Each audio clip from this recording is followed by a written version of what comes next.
This is Heartbeat on Radio. This is the Nenana Ice Classic version, or the Ice Classic episode.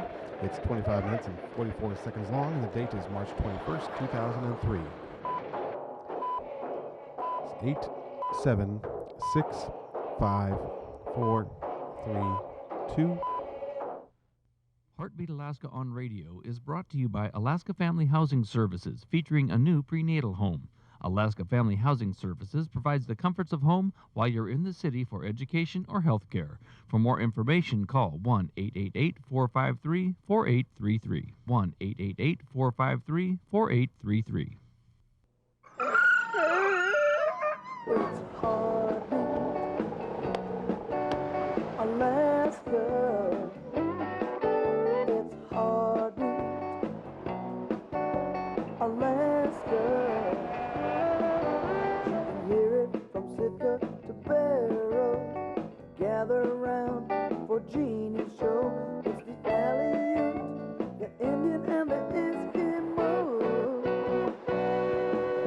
It's the Aleut, the Indian, and the Eskimo.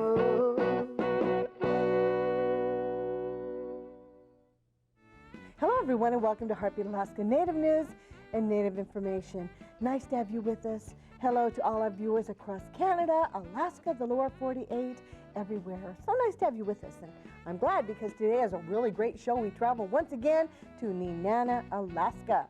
This time of year is a really special time of year because Alaska has an unofficial lottery, and that is the Nenana Ice Classic. They put this big wooden tripod on the river, and when the river breaks, when the ice starts moving, someone walks away with an awful lot of money. It's pretty neat, and it benefits the community as well. Before we move on to Nenana, Alaska, to interior Alaska, I'd like to take a moment and recognize our armed forces. On today's program, we recognize Private Second Class Jacob Flitt from Wales, Alaska. Jacob is now serving in the U.S. Army's Airborne Division. He joined the Army's early entry program in October 2001 after the 9/11 terror attacks on New York City, saying, "They can't do this to us." He continued high school and graduated on May 17, 2002 from the Kinkakmute schools and went to boot camp soon after.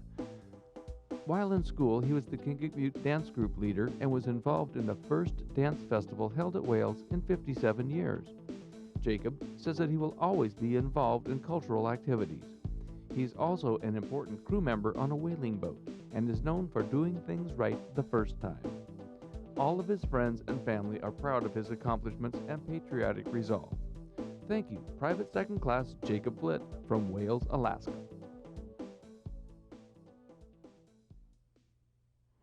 If you know someone in the military, you send their picture right here to me at jeanniegreen@ak.net. Give us a call at 907-563-7440, and perhaps we'll share your information with our viewers. Let's travel now to Nenana, Alaska for Tripod Days.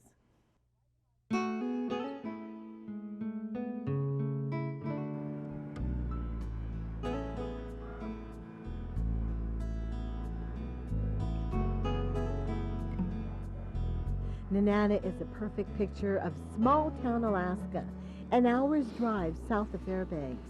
Just turn left under the highway bridge. The quiet and orderly streets make it hard to realize what a different place Nenana was only 100 years ago, before the Parks Highway was finished in 1968, and before the railroad was finished in 1923. There was only one way to get to Nenana. And before gold was discovered nearby in 1902, only a few outsiders ever made the trip to Nenana. For centuries, this was a fish camp at the confluence of the Nenana and Tanana rivers. As a matter of fact, Nenana is an Athabascan word that means a good place to camp between two rivers. But by 1915, the railroad that would eventually link Fairbanks to the port in Seward reached one of its biggest obstacles, the Tanana River. Workers poured into Nenana, shops opened, up and down Main Street, and in just a few years, the town's population doubled. The bridge those workers built is the second largest single-span bridge in America. The machinery and workers that forged this engineering masterpiece forever changed Nenana. Al John was born during the peak of railroad construction. We're sitting on the biggest Indian village on the Nenana River right now. Mom and Dad told me this whole waterfront, railroad depot, down to the mouth of the Nenana River. See, the Nenana meets the Nenana right here. And we use the Nenana up mostly for caribou, moose, and stuff. And we use the main Nenana River for fish. That's our living for thousands of years ago. When the railroad come in through here, the machinery and stuff come right through and went right through the village. So they moved. From here, they moved up the river. So by that time the people moved around the railroad bridge, though. That was a bunch of cabins there. But the most famous legacy of those times is not the tragic treatment of the natives. It's not the depot on Front Street. It isn't even the bridge that defines Nenana's skylines. It's this. Okay, you got it. Okay, go on up.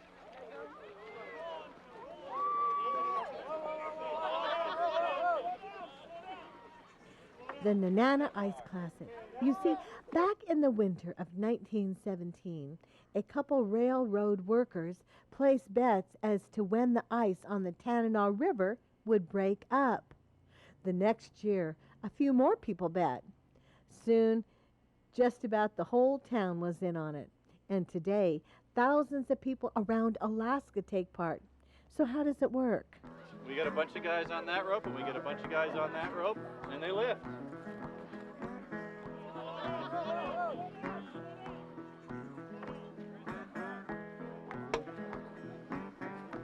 We line that up in the old hole. Okay, you need your lower ones. Whoa, whoa,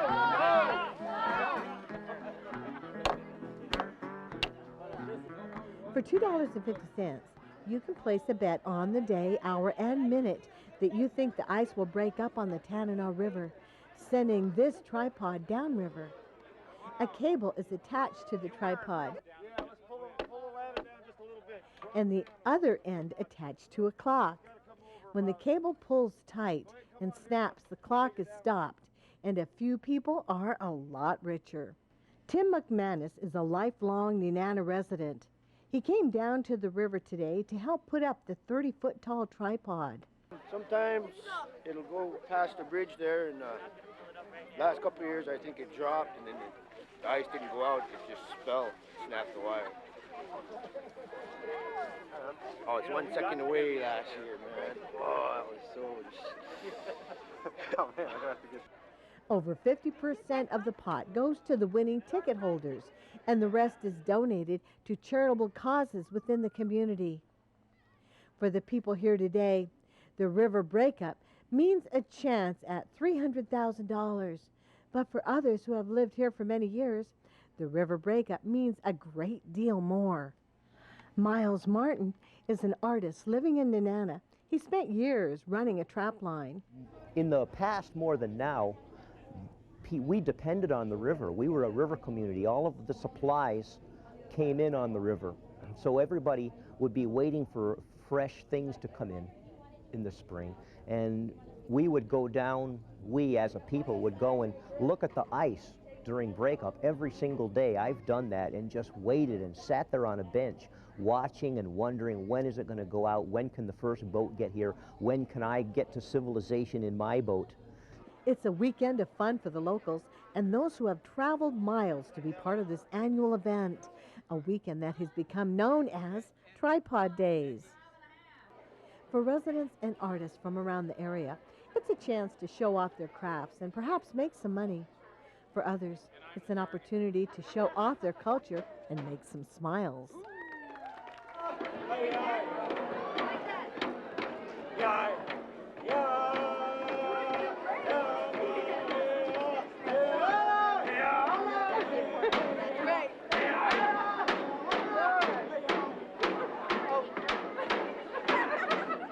Amy Topcock and her husband started the Pava dance group a few years ago. Here in Fairbanks, there's not a lot of dance groups that are Inupiaq, but we wanted to try and do it so, just so that people can teach their kids, and we have 2 sons, so me and my husband, and we wanted them growing up learning Inupiaq songs. But I don't know anybody else that's doing it. I try and do one-of-a-kind pieces. For Miles Martin, it's a chance to show off his artwork, his culture, and his uniqueness. This one is interesting. The sheath is a leg from a moose bone that I took away from a dog out in the street. And it was hollow, and I just put the ivory cap on it so the knife fits in it. And that's a walrus ivory tusk. I hammered brass in the steel, something nobody else is doing that makes it interesting. And everything I do is one of a kind. I don't repeat any ideas. Sometimes people will buy something and say, oh, I saw what someone else got and I'd like another one. And I go, well, they bought it and that was their piece. That's what they paid for it. That's it. It was a one of a kind. There is no other. Across the way, Dennis Pungowiyi, originally from Savunga, St. Lawrence Island, takes a more traditional approach to his work. All right, I have some ivory carvings and some whalebone carvings here. I try and stick to more of the traditional carvings, the walrus and seals. And I've been carving flowers since I was 12 years old, and the petals are a bluish ivory on there, and that's a very rare color to find in walrus ivory. These kids aren't chicken when it comes to the egg toss. It's a game of skill, jumping, and not cracking under pressure. Oh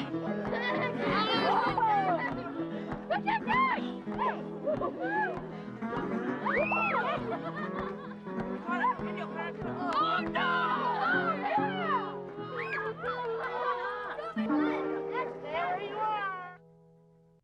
Tony Browning and his wife Marion organized this year's Ice Classic sled dog race.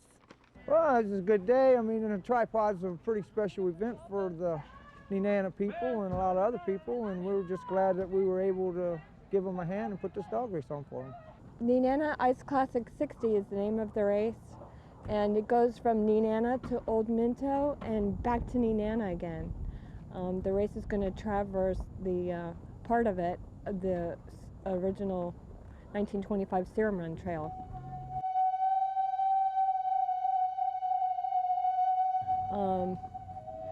It started, the Serum came up on the Alaska Railroad and met here, and the mushers took the Serum Run to the various outlying villages. The mushers met over breakfast to hear about the trail. On your left, you'll see a bunch of big, nice houses and a couple of little houses. When you pass all of them and drop back down onto the river, that's when no man land starts. You got 4 miles of good racing. So you guys have a good one.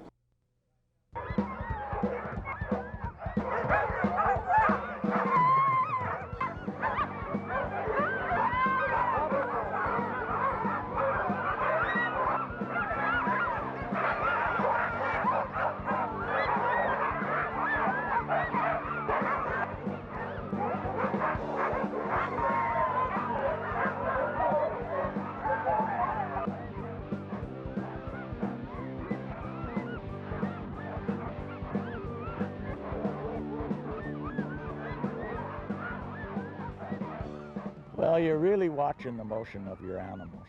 And, you know, you don't want one to step in a hole or something and come up with a little gimp and you're not noticing it.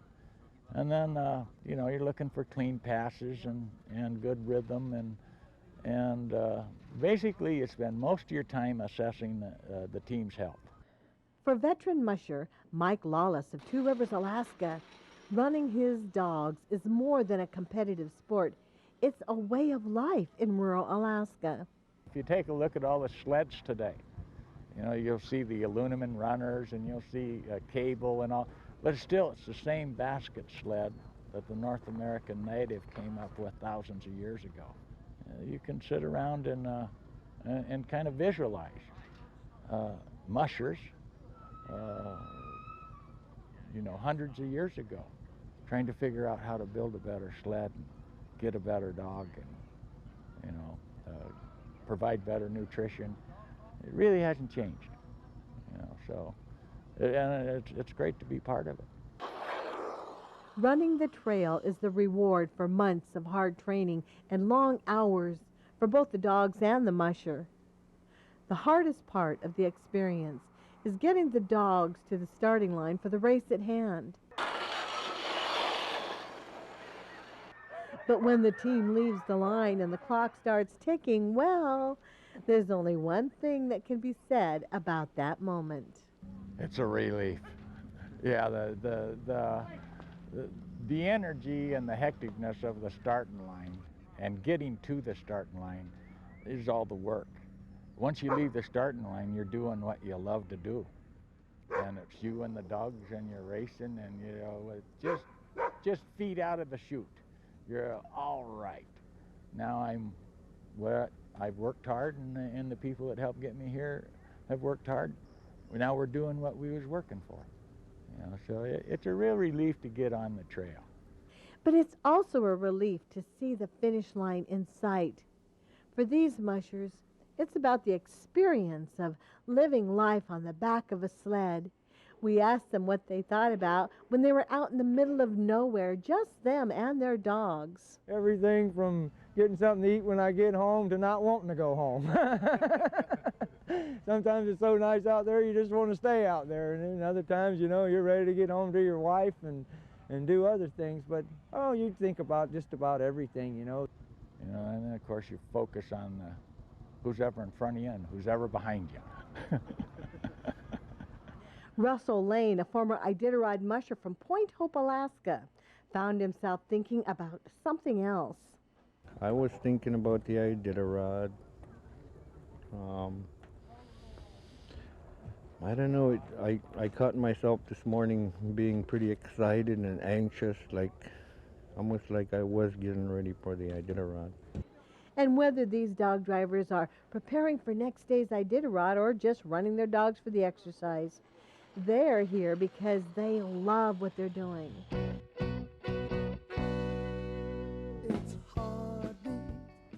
Now, one of the biggest events in Nenana during Tripod Days is the 60-mile race. And this year, the Iditarod race went through Nenana because of poor trail conditions. And though the Iditarod race is over, we still like to take a look back. Some of the good folks, some local folks who participated. There's a spirit that's different in rural Alaska, and Nenana reflects that. For Palmer Savunik of Shaktoolik, Alaska, he gets to mix a little business with pleasure as he races for a worthy cause. Yeah, this year I'm running for diabetes. Traditional living prevents diabetes. Long may you run. That's my slogan from North Sound Health Corporation, who's my sponsor. And I just want to send a message to my people up there, like the diphtheria. And diabetes is really coming on strong, 240% in the last 7 or 8 years. That's a big increase. Now is the time to take care of it, get a checkup, make sure you don't have diabetes. And type 2 is really preventable. A good diet and proper exercise. And that's my message to you from here at Nenana. Palmer is not only talking the talk, he's walking the walk, living a mostly subsistence lifestyle in Shaktoolik, keeping his dogs on the same kind of diet. Well, of course, you got your seal and chicken and beaver and everything, all the good stuff dogs need. We live on that, and living out there, we can't really afford good commercial, so we live off the land, me and my dogs. I go out to get fish for my dogs, I end up eating it. I guess that's traditional living.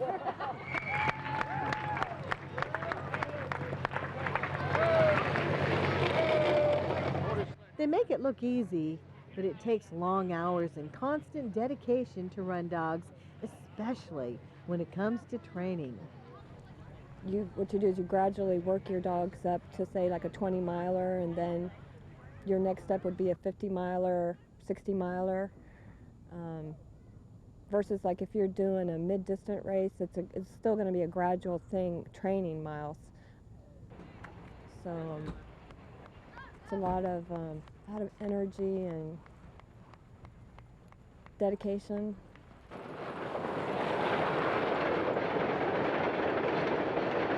And it takes even harder training to run the world-acclaimed Iditarod. This weekend would prove to be a special Nenana Ice Classic, with the Iditarod mushers coming through Nenana for the first time in the history of the race due to poor trail conditions on the original trail. I think it's great. I think that it was a very wise decision on the Iditarod. For Iditarod musher and former Iditarod champion Jerry Riley, it was a special Iditarod race because the checkpoint was in his hometown of, yep, you guessed it, Nenana. It was good. At the beginning it was kind of hard. It got better as we came. Margie Riley came down to the checkpoint to support her husband. Jerry is very, very happy to be able to come through Nenana. He feels real good with, you know, the race. It's easy. It certainly is easy. I didn't expect to get here by this time. I really didn't. Just so easy. Everybody else is enjoying it. And the people are enjoying it mainly because they have never seen so many dog teams in one place. He's known as the Fox. One of my favorite stories, he's out there racing, he's ahead of everybody, setting the pace. Nighttime comes, everybody's wondering when he's going to stop for the night. He stops, he makes a camp, everybody's glad, they settle down, they build a fire, they stretch their dogs out, they settle in for the night, and he packs up and takes off again. Oh, he does play fox tricks, but they all play fox tricks. This is part of the competition. You know, in any sport event, there's always some little detail that somebody has that they enjoy. You know, maybe trying to outguess the other person, or you know, maybe spin a yarn or something to get them to think different. You know, but this is just part of competition. This is just good jest and fun. But Jerry wasn't the only musher who would be racing through his hometown. Shaktoolik resident Palmer Segunik was along for the ride to Nome by a dog sled. That's a good sign. They're hungry. They want more, but they're not getting more. The unique part of the Iditarod this year was that these mushers would be taking their dogs on the same trail that was used for the diphtheria serum run, a 1,000-mile dog sled run in 1925 from Nenana to Nome, with the serum that saved the lives of hundreds of people in Nome and the surrounding areas.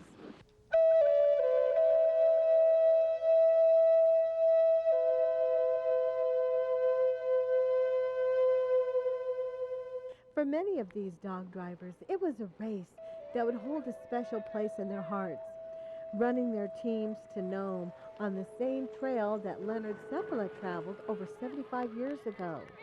Well, that's good. The serum run is made to save my people up in my area, and to run it again, the same trail, that's an honor for me. And I hope I make a good run of it. Win or not, it's the courage and dedication of athletes like Palmer Segunik, Jerry Riley, and the unsung heroes that puts these guys in a class of their own. At the end of the day, all of the mushers were a little tired, as well as their dogs. For the Iditarod mushers, the trail ahead is a long one that will challenge every dog team and driver at some point. But as long as they're doing what they love and love what they're doing, they're keeping the spirit of the Iditarod alive so that future generations will know what it means to be a part of the last great race.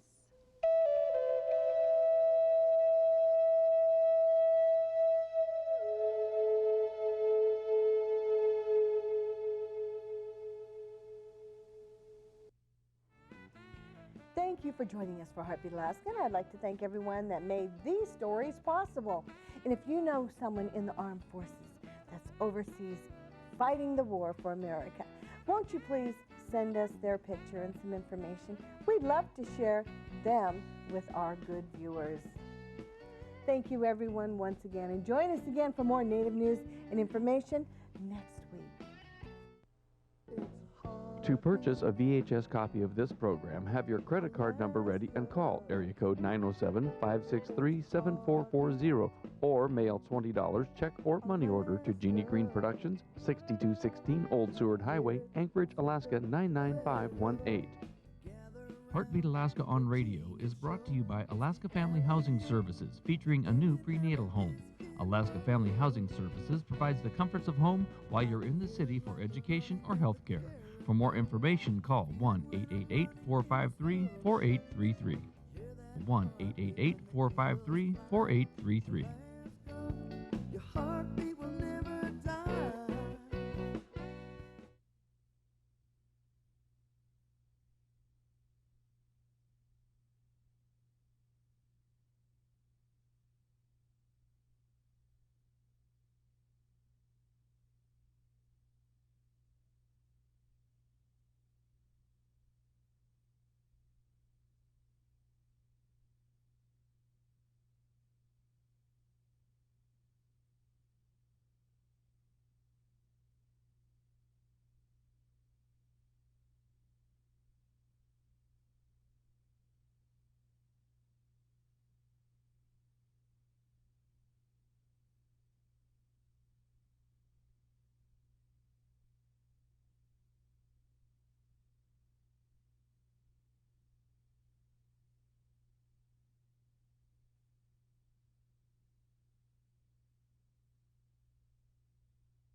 And that wraps up this edition of Army News Watch.